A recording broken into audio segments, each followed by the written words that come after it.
அன்பார்ந்த நேயர்களே, யார் இவர் நிகழ்ச்சிக்கு உங்களை வரவேற்பதில் மிக்க மகிழ்ச்சி அடைகிறேன். நம்முடைய வாழ்க்கையில் தூரத்தை குறித்து மிகவும் கவனமாக இருக்கிறோம். நம்முடைய பிள்ளைகளின் பள்ளிக்கும் நம்முடைய வீட்டிற்கும் தூரம் குறைவாகவே இருக்க விரும்புகிறோம்.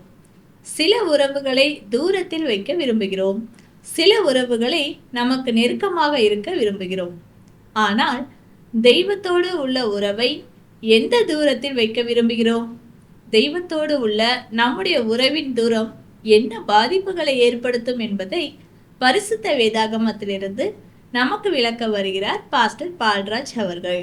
நண்பர்களே, ஆண்டவர் இயேசு கிறிஸ்துவின் நாமத்தில் உங்கள் அனைவருக்கும் எங்களுடைய அன்பின் வாழ்த்துக்கள். இந்த நிகழ்ச்சியின் வழியாய் உங்களோடு தொடர்பு கொள்வதில் நாங்கள் மிகவும் மகிழ்ச்சி அடைகிறோம். தூரம் போகுதல் என்கிற வார்த்தையை வாழ்க்கையில் நாம் நிறைய பயன்படுத்துகிறோம். நம்முடைய அனுதின வாழ்க்கையில் எத்தனை காரியங்கள் தூரம் என்கிற வார்த்தையினாலே அது பார்க்கப்படுகிறது என்பதை நீங்கள் கவனிக்கலாம். முதலாவதாக நாம் நம்முடைய உறவுகளின் தூரத்தை கணிக்கிறோம். யாரோடையாவது நாம் எந்த தொடர்பையாவது நாம் வைத்திருக்கும் போது அந்த தொடர்புகள் எந்த தூரத்தில் அவைகள் பராமரிக்கப்படுகிறது என்பதை நாம் கவனிக்கிறோம். ஒரு வேலை ஸ்தலத்திற்கு நாம் போகிறோம் என்றால் நாம் இருக்கிற இடத்தில் இருந்து அந்த வேலை ஸ்தலத்திற்கான தூரம் என்ன? படிக்கும் இடத்திற்கு போகிறோம், படிக்கும் தூரம் என்ன? இதையெல்லாம் நாம் கவனிக்கிறோம். ஆனால் நாம் கவனிக்காத ஒன்று என்னவென்றால், நம்முடைய வாழ்க்கையில் பிரதானமாக நாம் எந்த இடத்தின் தூரத்தை கவனிக்க வேண்டும் என்றால், நம்மை படைத்த கடவுளிடத்திலிருந்து நாம் எவ்வளவு தூரத்தில் இருக்கிறோம் என்பதைத்தான் நாம் எப்பொழுதும் கவனிக்க வேண்டும். பலர் நாம் இதை மனதில் கொள்வதே கிடையாது. காரணம் என்னவென்றால், நமக்கு நம்மை சிருஷ்டித்த கடவுளை குறித்த எந்த சிந்தையும் நமக்கு இல்லை. நம்முடைய அனுதின வாழ்க்கையின் நிலைகள் எல்லாம் சரியாக இருக்கிறது இல்லை என்பதின் அடிப்படையில்தான் நாம் இந்த காரியங்களை எல்லாம் பார்க்கிறோம். ஆனால் திருமறை அப்படி சொல்லவில்லை.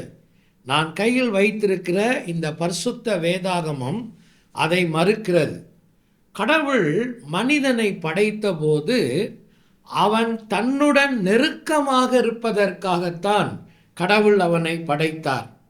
அந்த நெருக்கத்தில் ஒரு பிரச்சனை வந்தபோது அதற்காக தன்னுடைய நேச குமாரன் இயேசுவை இந்த உலகத்திலே அனுப்பி அவர் சிலுவையிலே அவர் அறையுண்டு மரித்து 3ஆம் நாள் உயிரோடு எழுந்திருக்கும் அந்த காரியத்தை கூட கடவுள் செய்ய தயங்கவில்லை. அவருடைய சொந்த குமாரனை இந்த உலகத்திலே அவர் அனுப்பினார். காரணம் என்ன? இந்த தூரம் போகுதல் என்ற ஒன்று நிகழ்ந்ததினால்தான். அது ஆதி மனிதன் ஆதாமுக்குள் மாத்திரமல்ல, அதன் பிறகு வந்த மனித சந்ததிகள் எல்லாரையும் அந்த தூரம் போகுதல் என்கிற நிலை பிடித்து கொண்டது. எப்படி நாம் தூரம் போனோம்? பாவம் என்கிற ஒரு தன்மையினாலே நாம் பாதிக்கப்பட்டதினாலே கடவுளை விட்டு வெகு தூரமாய் நாம் போய்விட்டோம். அந்த தூரத்தை சரி செய்வதற்காகத்தான் இயேசு இந்த உலகத்தில் வந்து, நான் ஏற்கனவே சொன்ன பிரகாரம் மனிதனுடைய பாவத்திற்காக தன்னுடைய இரத்தத்தை சிந்தி மரித்து 3ஆம் நாள் அவர் உயிர்த்தெழுந்தார். இதை நாம் இன்றைக்கு பார்ப்பதற்காக வேதத்திலிருந்து ஒரு காரியத்தை ஆண்டவராகிய இயேசு கிறிஸ்து இந்த உலகத்தில் வாழ்ந்த காலகட்டங்களிலே அவர் பயன்படுத்தின ஓமைகளில் ஒன்று. ஓமைகள் என்றால் உதாரண கதை. ஓமைகள் ஒன்றை நான் உங்களுக்கு சொல்லப் போகிறேன். லூக்கா என்கிற நற்செய்தி நூலிலே 16ஆம் அதிகாரத்தில் 19வது வசனத்திலிருந்து 31வது வசனம் வரைக்கும் உள்ள வேத பகுதியில் அந்த உதாரண கதையாகிய ஓமை அடங்கி இருக்கிறது. அதனுடைய சுருக்கம் இதுதான். ஐஸ்வர்யமுள்ள ஒரு மனிதன் வெகு சம்பிரமமாய் இந்த உலகத்திலே வாழ்ந்தான். அவனுடைய வீட்டின் வாசலிலே ஏழை தரித்திரன் ஒருவன் அங்கே வசித்து வந்தான். அவன் தன்னுடைய ஆகாரத்திற்கும் தன்னுடைய வாழ்க்கையின் நிலைகளுக்கும் இந்த ஐஸ்வர்யவானாகிய பணக்காரரை தான் அவன் சார்ந்திருந்தான். வெகுவாக அவர் இவனை கண்டு கொண்டதாக வேதத்திலே நாம் வாசிக்க முடியவில்லை. அவர் அதிகமாக பாதிக்கப்பட்ட மனிதராகவும் இருந்தார். இயேசு அந்த மனிதருக்கு ஒரு பெயர் ஒன்றையும் அங்கே சூட்டுகிறார். லாசரு என்கிற பெயரையும் சூட்டுகிறார். அவர்தான் அந்த ஏழை மனிதன், தரித்திரன். அவருடைய உடம்புகளெல்லாம் பருக்களால் நிறைந்திருந்ததாகவும் நாய்கள் வந்து அவனுடைய பருக்களை நக்கினதாகவும் திருமறையிலே நாம் வாசிக்கிறோம். ஆனால் 2 பேருடைய மரணமும் ஒரு நாள் சம்பவித்தது. ஒரு நாள் லாசருவும் மரித்தார், ஒரு நாள் ஐஸ்வர்யவானாகிய அந்த பணக்காரரும் மரித்தார். இருவரும் அவர்கள் தங்களுடைய வாழ்க்கையில் உலகத்தில் முடித்த பிறகு என்ன ஆனார்கள் என்பதை ஆண்டவர் சொன்னபோது, இனி வரப்போகிற மனிதர்கள் என்ன ஆவார்கள் என்பதை ஆண்டவர் சொன்னார். ஆண்டவர் சொல்லும்போது அதை ஒரு உதாரண கதையாய் சொன்னாலும் உண்மையை ஆண்டவர் அங்கே சொன்னார். என்ன நடக்கும் மனிதனுடைய வாழ்க்கையில? அவன் தன்னுடைய வாழ்க்கையில இந்த உலகத்தை முடித்த பிறகு எல்லாவற்றையும் அவன் முடித்து விடுவதில்லை. ஒன்று, அவன் கடவுளோடு வாழ்வதற்கு பரலோகம் என்ற இடத்திற்கு அவன் போவான், அல்லது பிசாசுடன் வேதனைப்படுவதற்கு நரகம் என்ற இடத்துக்கு அவன் போவான். இந்த 2 இடங்களுமே நித்தியமானவைகள், நிலையானவைகள் என்றுதான் வேதம் சொல்லுகிறது. ஆனால் நாம் இங்கே வாசிக்கிறோம், இந்த ஐஸ்வர்யவான் நரகத்திற்கும் இந்த லாசரு கடவுளுடைய சமூகத்துக்கும் போய் சேர்ந்தார்கள் என்று ஆண்டவர் அந்த உதாரண கதையை சொல்லுகிறதை நீங்கள் கவனிக்கலாம். நீங்கள் வாழ்க்கையிலே உணர வேண்டிய ஒரு விஷயம் உண்டு. இயேசு இந்த உலகத்தில் மாம்சத்திலே தேவனுடைய குமாரனாய் வாழ்ந்த காலங்களிலே இப்படிப்பட்ட உண்மைகளை போதித்த போது ஏதோ வாழ்க்கை தத்துவங்களை போதித்தார் என்று நீங்கள் நினைக்கக்கூடாது. பெரிய ஞானிகள் எல்லாம் உலகத்திலே தோன்றி நிறைய வாழ்க்கை தத்துவங்களை சொல்லிக் கொடுத்தார்களே, அப்படி ஏதோ இவர் தத்துவங்களை சொன்னார் என்று நீங்கள் நினைக்கக்கூடாது. மனிதனுடைய வாழ்க்கையின் நிஜமானவைகளைத்தான் இயேசு இந்த உலகத்தில் இருக்கும்போது போதித்தார். இப்பொழுது இந்த ஐஸ்வர்யவானுடைய வாழ்க்கையிலே கடவுள் அவனை இந்த உலகத்தில் படைத்ததின் நோக்கம் அவனுடைய வாழ்க்கையிலே தோல்வி அடைவதற்கு அவன்தான் காரணம். காரணம் என்னவென்றால், அவன் கடவுளுக்கும் அவனுக்கும் இடையில் இருக்கிற அந்த இடைவெளி, நான் சொன்னேனே தூரம் என்ற ஒன்றை அவன் வாழ்க்கையிலே பராமரிக்க தவறிப்போனான். ஆனால் இந்த லாசரு என்கிற மனிதன் தன் வாழ்க்கையிலே இந்த கடவுளுக்கும் தனக்கும் இடையில் இருக்கிற அந்த தூரத்தை அவன் பராமரிக்கும் மனிதனாக இருந்தான். அதனால்தான் அவன் கடவுளிடத்திற்கும் இவன் நித்திய நரகத்திற்கும் போக வேண்டியிருந்தது. ஆனால் உலக பிரகாரமாக நீங்கள் பார்ப்பீர்களானால் இதில் யார் வெற்றியுள்ள மனிதர்கள்? ஒருவேளை அவர்கள் மரணத்திற்கு பிறகு நாம் அவர்களை பேசுவோமானால் நாம் என்ன சொல்லுவோம்? ஐஸ்வர்யவானைத்தான் மிக வெற்றியுள்ள மனிதராக நாம் சொல்லுவோம். அவருக்கு என்னங்க, நல்லா வாழ்ந்தாரு, நல்லா சம்பாதிச்சாரு, எல்லாத்தையும் அனுபவிச்சாரு, கடைசியில் ரொம்ப தாம்பிகமான வாழ்க்கையை வாழ்ந்து சுகமாக மரிச்சு போனாரு அப்படின்னு நம்ம சொல்லுவோம். அதே போல இந்த ஏழை மனிதனை சொல்லும்போது வாழ்க்கையின் நோக்கத்தையே அவன் இழந்து போனாங்க என்று நாம் சொல்லுவது உண்டு. ஆனால் கடவுளின் பார்வையிலே இவைகள் மாறுபட்டு வரும் என்பதை நீங்கள் மறந்து போகக்கூடாது. யார் உண்மையிலேயே வாழ்க்கையின் நோக்கத்திலே வெற்றி அடைந்தவன், லாசரு தான் வெற்றி அடைந்தவன், இந்த ஐஸ்வர்யவான் தோற்று போனவன். காரணம் என்ன? நான் சொன்னேனே, கடவுளுக்கும் மனிதனுக்கும் இடைவெளியை உண்டாக்குகிற பாவம் என்கிற தன்மையின் மேல் அவனுக்கு வெற்றி இல்லை. ஏன் வெற்றி இல்லை? கடவுளோடு நெருக்கமான உறவு இல்லை. அதுதான் காரணம். லாசருவுக்கு ஏன் வெற்றியாக அமைந்தது? உலகத்தில் அவன் எதையும் சம்பாதிக்க முடியாவிட்டாலும் கடவுளோடு ஒரு நெருக்கமான உறவை அவன் வைத்திருந்தான்.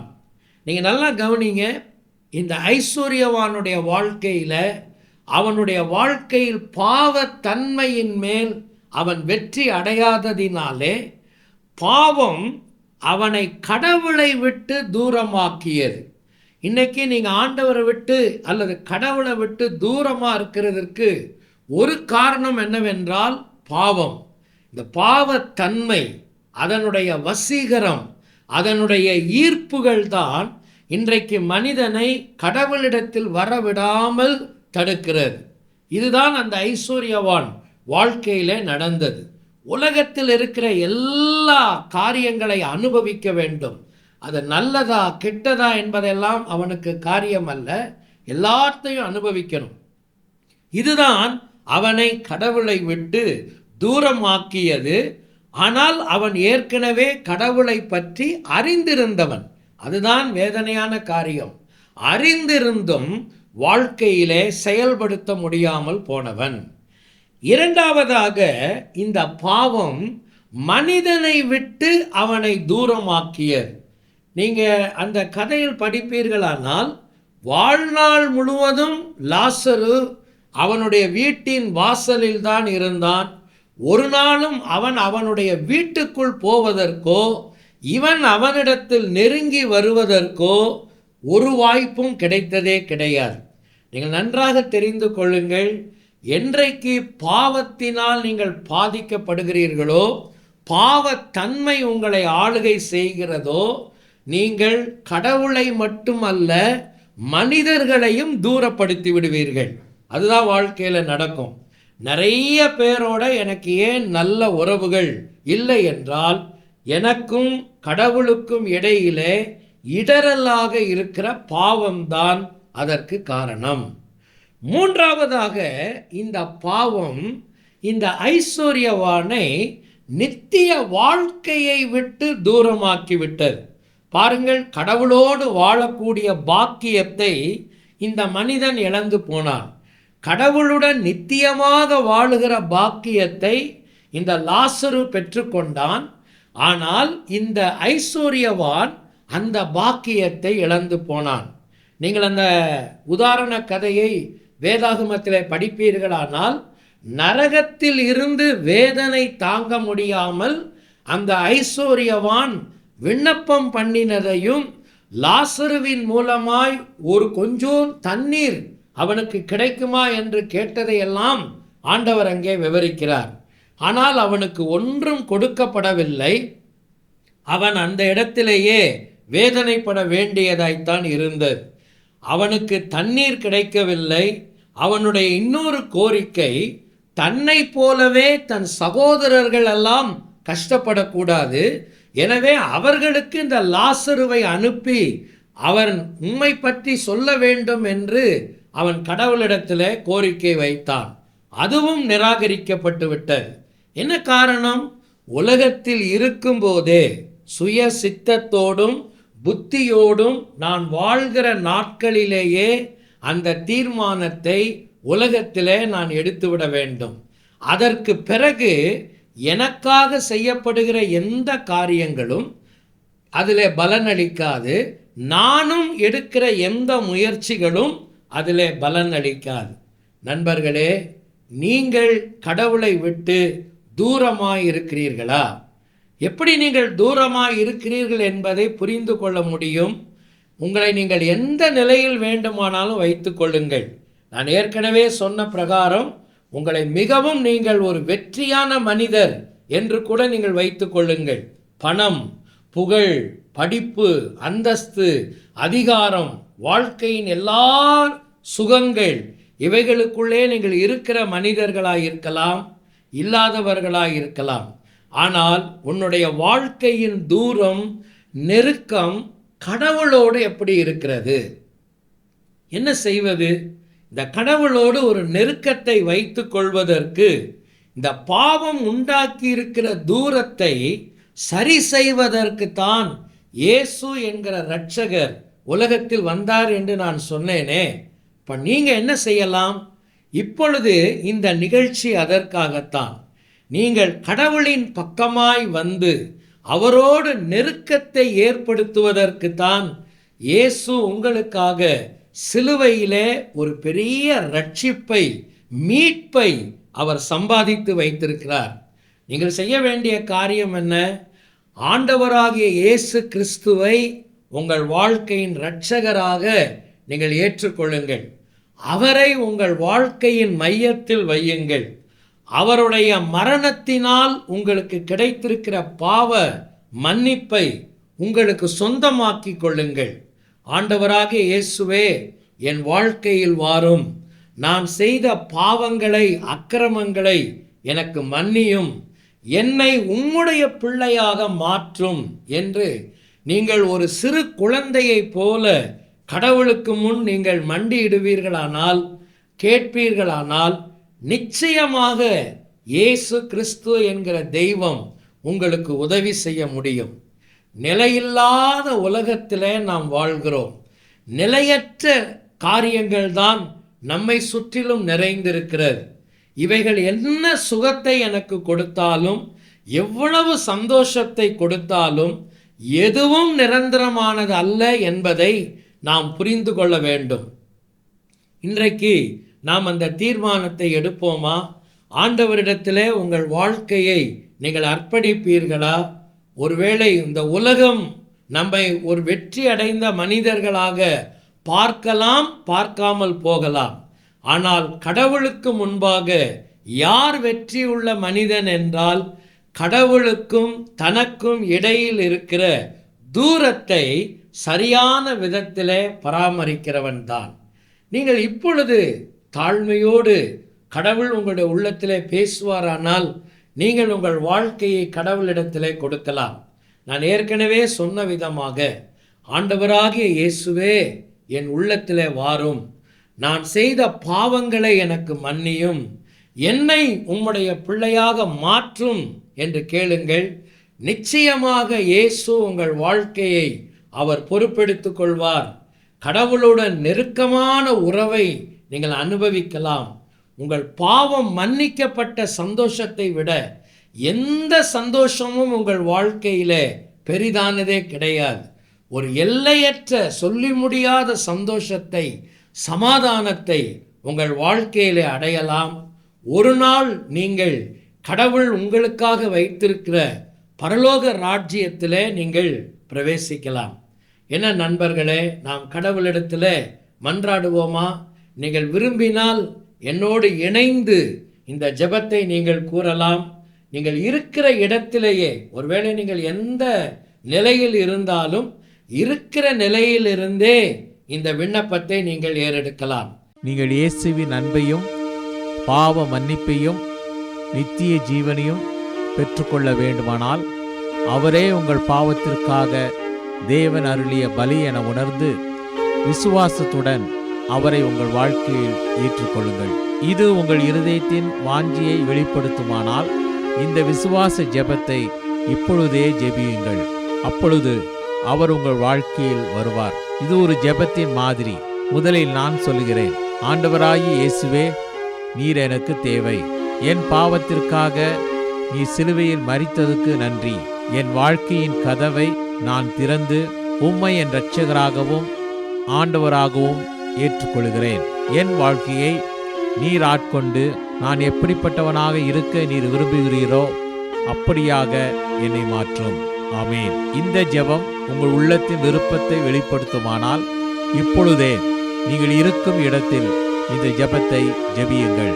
நான் இந்த ஜெபத்தை ஒவ்வொரு வாக்கியமாக சொல்லும்போது நீங்களும் அமைதியாக சொல்லுங்கள். ஆண்டவராகிய இயேசுவே, நீர் எனக்கு தேவை. என் பாவத்திற்காக நீ சிலுவையில் மரித்ததுக்கு நன்றி. என் வாழ்க்கையின் கதவை நான் திறந்து உம்மை என் இரட்சகராகவும் ஆண்டவராகவும் ஏற்றுக்கொள்கிறேன். என் வாழ்க்கையை நீர் ஆட்கொண்டு நான் எப்படிப்பட்டவனாக இருக்க நீர் விரும்புகிறீரோ அப்படியாக என்னை மாற்றும். ஆமேன். இப்பொழுது நீங்கள் இந்த விசுவாச ஜெபத்தை ஜெபித்துள்ளீர்கள். இயேசு கிறிஸ்துவை உங்கள் வாழ்க்கையில் வரும்படி அழைத்திருக்கிறீர்கள். அவரை வேண்டிக் கொள்ளும்போது அவர் வருவதாக வாக்களித்துள்ளதால் அவர் வாக்களித்தபடியே வந்துள்ளார் என்பதை நிச்சயமாய் அறிந்து கொள்ளுங்கள். மேலும் உங்கள் பாவங்கள் மன்னிக்கப்பட்டது என்றும் நீங்கள் தேவனுடைய பிள்ளையாகி நித்திய ஜீவனை பெற்றுக்கொண்டீர்கள் எனவும் உறுதி கொள்ளுங்கள். இயேசு வாக்களித்த பரிபூரண வாழ்வை நீங்கள் அனுபவிக்க விரும்பினால் தினமும் வேதம் வாசித்து ஜெபிப்பதன் மூலம் அவரோடு தொடர்பு கொள்ளுங்கள். அப்பொழுது உங்கள் வாழ்க்கைக்காக அவர் வைத்துள்ள அற்புதமான திட்டத்தை அறிந்து கொள்ள முடியும். இயேசுவை நேசித்து அவரை பின்பற்றுகிறவரிடம் தொடர்பு கொள்ளுங்கள். இறுதியாக அவருடைய அற்புதமான வாக்குத்தத்தங்களை எப்பொழுதும் நினைவு கூறுங்கள். நான் உன்னை விட்டு விலகுவதுமில்லை, கைவிடுவதுமில்லை. இதோ உலகத்தின் முடிவு பரியந்தம் சகல நாட்களிலும் நான் உங்களுடனே கூட இருக்கிறேன். இந்த தாழ்மையான ஜெபத்தை நீங்கள் என்னோடு ஏறெடுத்திருப்பீர்களானால் நாங்கள் மிகவும் சந்தோஷப்படுவோம். தொடர்ந்து நீங்கள் ஆண்டவரை குறித்து அறிந்து கொள்ள விரும்பினால் நீங்கள் எங்களோடு தொடர்பு கொள்ளலாம். ஆண்டவருடைய அன்பிலே நீங்கள் வளருவதற்கு, கடவுளோடு நெருங்கி வாழ்வதற்கு வேண்டிய ஆலோசனைகளை நாங்கள் கொடுக்க ஆயத்தமாய் இருக்கிறோம். நாம் இப்பொழுது பிரார்த்தனை செய்து இந்த நிகழ்ச்சியை நிறைவு செய்வோம். அன்பின் தகப்பனே, இந்த நிகழ்ச்சிக்காக நாங்கள் நன்றி செலுத்துகிறோம். இன்றைக்கும் நீர் எங்களோடு கூட பேசினீர். எங்களுடைய வாழ்க்கையின் தூரத்தை நாங்கள் எப்பொழுதும் கவனமாய் வைத்து கொள்ள உதவி செய்யும். யாரெல்லாம் உம்மை விட்டு தூரமாய் இருந்து இன்றைக்கு உம்மண்டையிலே வருவதற்கு அருகாமையில் வந்திருக்கிறார்களோ, வாழ்க்கை ஒப்படைத்திருக்கிறார்களோ, அவர்களுக்கு நீர் உதவி செய்யும். உம்முடைய பிள்ளைகளாய் மாற்றும். இயேசுவின் நாமத்தில் வேண்டிக் கொள்ளுகிறோம் நல்ல பிதாவே, ஆமென். மகனே மகளே ஓடிவா, மன்னன் இயேசுவை நாடிவா.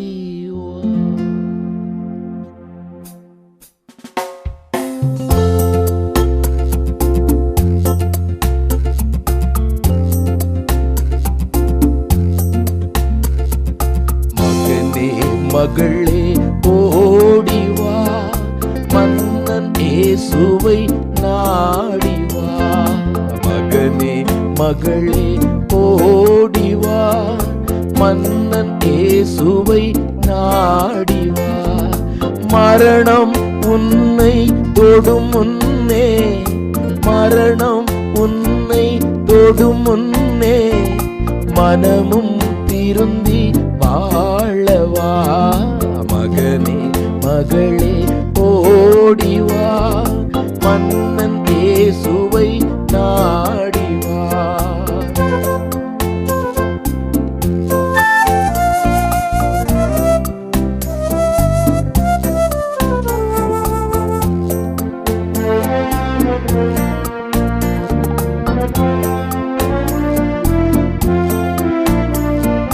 வானமும் பூமியும் அழிந்துவிடும், வாழ்வும் ஒரு நாள் முடிந்துவிடும். வானமும் பூமியும் அழிந்துவிடும், வாழ்வும் ஒரு நாள் முடிந்துவிடும். பாவம் முன்னை தொடர்ந்து வரும், பாவம் முன்னை தொடர்ந்து வரும். ஆளும் நரகத்தில் தள்ளிவிடும். மகனே மகளே ஓடிவா, மன்னன் இயேசுவை நாடிவா.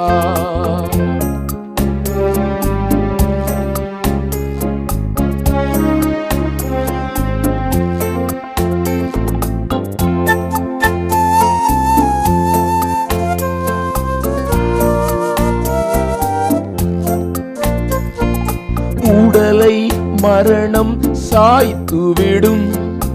உயிரோ போகும் தேவனிடம், உடலை மரணம் சாய்த்துவிடும். உயிரோ போகும் தேவனிடம், பாவ சுமையோடு அது போனார். பாவ சுமையோடு அது போனார். வாழும் நரகம் தான் கிடைக்கும். மகனே மகளே ஓடிவா, மன்னன் இயேசுவை நாடிவா.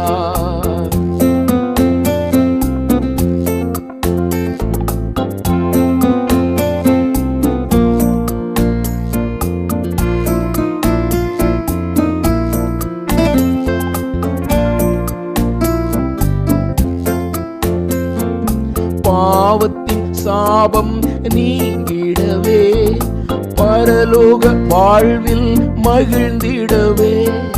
பாவத்தின் சாபம் நீங்கிடவே, பரலோக வாழ்வில் மகிழ்ந்திடவே. பாடுகள் கொண்ட இயேசுவையே, பாடுகள் கொண்ட இயேசுவையே பற்றி கொள்வாய் இப்பொழுதே. மகனே மகளே ஓடிவா, மன்னன் இயேசுவை நாடிவா.